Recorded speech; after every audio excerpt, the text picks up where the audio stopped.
What's up guys, it is Mark Yoon, and today I'm bringing another hopefully exciting video. So what I got for you today is a conversation that was started between Rockman Beta and myself, and it led me to want to talk about this topic. So I want to thank him first of all for giving this, and I'm going to read the comments and then I'm going to talk about it and discuss afterwards. So Rockman Beta starts with, I know you don't see him enough, but I feel that there's a very unappreciated character in Gro's overarching story that should be addressed. If you ask me, Curtis was the one that brought out the more human side of Gro before meeting the Conduit. While Gro may have addressed his friend in the robotic way he did at the start of his chronicle, he still had the underlying sense of trust and companionship towards him. Gro revealed his manifestation to Curtis was the ultimate test of their trust and friendship. Curtis may have reacted in a rash way at first, but that was because he didn't understand, and that is a natural reaction humans have to such things. As soon as Gro revealed that he is still in touch with his humanity, Curtis immediately promised to follow him and to keep his secret. That right there leads to my very next point. Curtis's realization that Gro was still human, was still his best friend, is from what pushed him to trust him even after discovering his secret. Gro goes through similar changes in Libra of Soul's good path. He too realizes that you, the Conduit, are still human and you still have your humanity. This is what leads him to trust in you and think of you as a friend. Curtis and Gro's moral compass in a sense, and he is one of the few people in the Evolve organization who still remains human in the sense that he has empathy for others. Once again, you don't see him a lot, and I feel that there is so much to talk about despite seeing very little of him. I really wish people would talk more about him, but until Gro's relationship with him is explored more, I don't think anyone will acknowledge him. And then I stated, I agree, but I think Curtis was more of a conduit rather than an actual factor.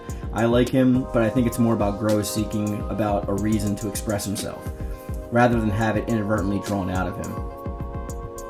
Rockman Beta retorted, Markhead, yeah, that's a good assessment of it too.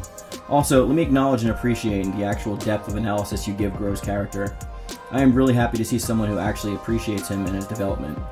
The most I've seen about him is girls fawning over him, or people hating on him for being too quote-unquote anime. But here you actually talk about his character and what his story boils down to, and how much it means. I want to personally thank you for that. I never thought I'd see these kind of analyses, much less of a Soul Calibur character. Now I went on to see how it is just talking about the nuances of the character and whatnot, and I'll show them on screen, I don't need to say them, but he actually comes back and he says here, actually, sorry for dragging out the combo, but I gotta ask out of sheer curiosity, what do you think of the Gro is too anime argument? And that's what I want to discuss today, this whole too anime thing, because I've heard this in the community a lot, and it's not just from people that play the game, but a lot of it is people that are just like fighting game fans, and they don't really like invest in the story or anything like that. But what I want to say first of all is, so what? It's a non-starter. Soul Calibur pretty much is an anime game. Like, there's no ands, ifs, or buts about it. If you look at any of the title cards or any of the cinematics or any of the character designs, all of that is very like manga / anime-esque. And if we want to talk about what anime and manga is in general, anime is just like short for animation. We used to call it back in the late 80s and early 90s Japanimation. Actually just means animation from Japan. And of course, like, there's an underlying factor that goes into being backed by manga, but what is manga? Manga is just the Japanese word for comic. So if we were going to use the case for that, let's take Spider-Man for example. So we have Spider-Man. He's got a comic book, and then he's got some animation movies on top of that. So now we're going to take a thing that is completely unrelated to him, and we're going to say, let's check out Fast and Furious. So we're watching Fast and Furious, a completely unrelated movie. People will say that they like the movie, but we're going to say, that's too animation, or that's too comic book-esque. Does that like make any sense to you? It really doesn't to me. It's a non sequitur, and it's based solely in opinion. Now, if they back that up with some reasoning, then like you can obviously hear them out. But most of the time, you're just gonna get dribble. It's basically people who don't understand what animation and like manga actually are. They think that like it's only a Japanese thing, but it's literally just their word for a comic. So if you're taking comic book and applying that to the same thing, you're gonna have an referendum on anything that you're talking about. So I just don't want to like get into that argument too much, because it really doesn't have any validity. It's just an easy way of people like tossing aside. And in this case, talk about Grow. Yeah, Grow is an anime-esque character because this is an anime game. In fact, Soul Calibur does have its own manga serialization, and it does have a story outside of the manga for that. It may not have like an actual anime. There was one planned, but that doesn't make it any less of an anime game. It's also produced by Bandai Namco, who pretty much does nothing but anime games at this point.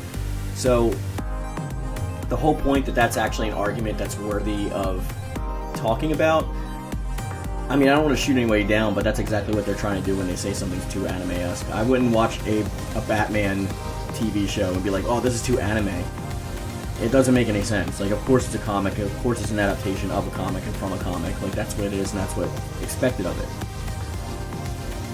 I guess like this is a follow-up more to my my video where we're like focusing on ideological battles and stuff like that when we're talking amongst ourselves.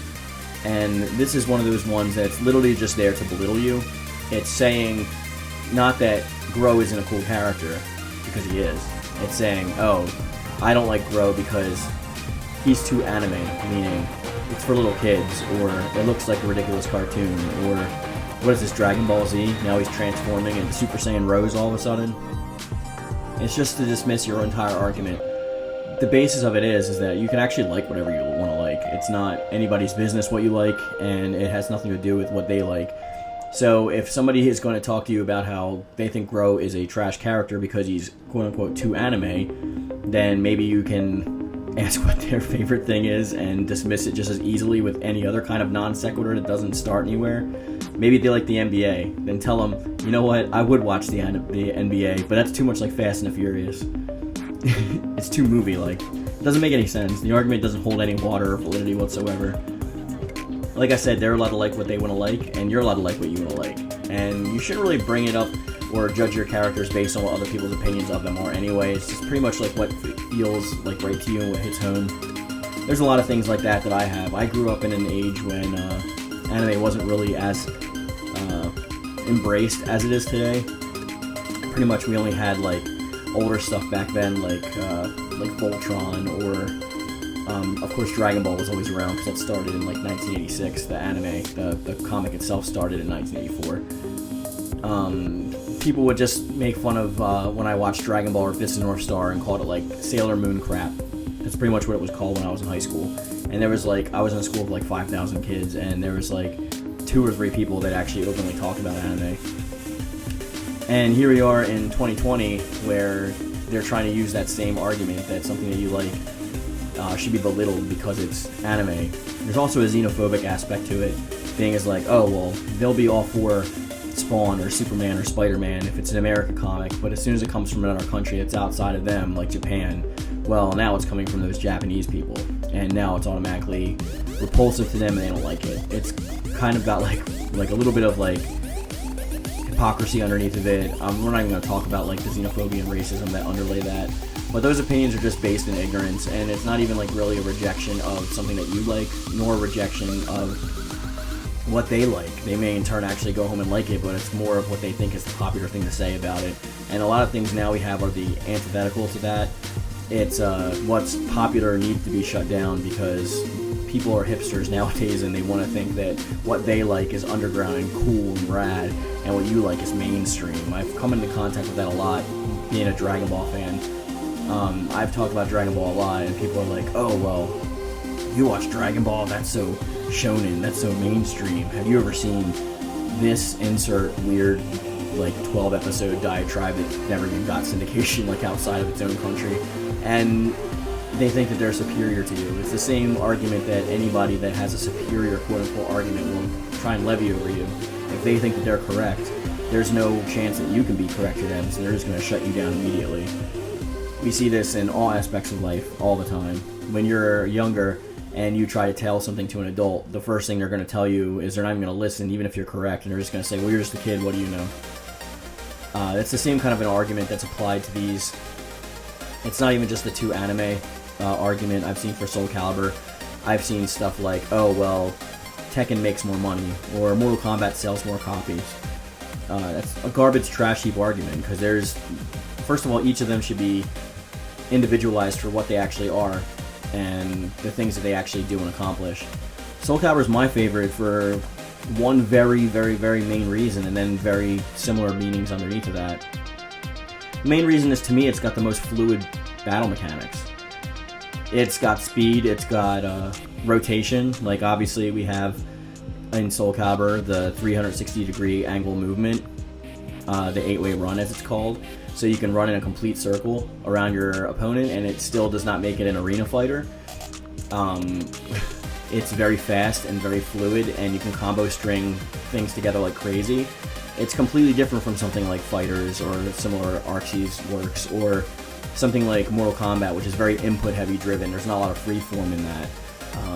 You can come up with different combo strings, but it's not like you're free flowing. You have to plan your moves in advance. There's not a lot of like reaction time for that.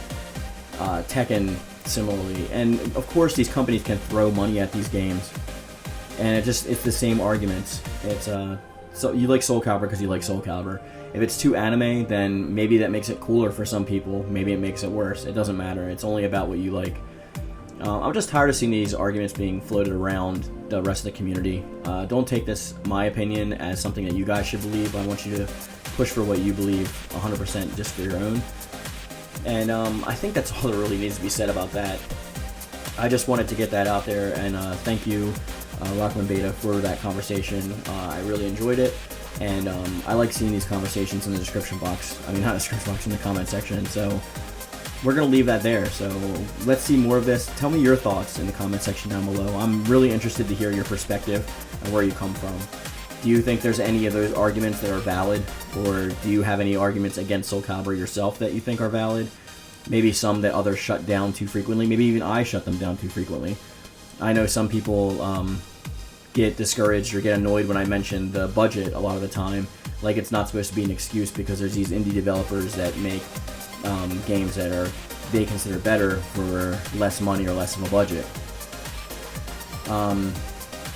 Any and all thoughts are always welcome in the comment section down below, but I really want to know your experiences with just Soul Calibur as a franchise, and people that have tried to shut it down or shut you down for liking it, or thinking that another fighting game is superior, or anything really. It doesn't even have to be about Soul Calibur. I think it's an interesting conversation that we should have, and I'll join in if I see fit, and hopefully everyone else and the other subscribers will as well.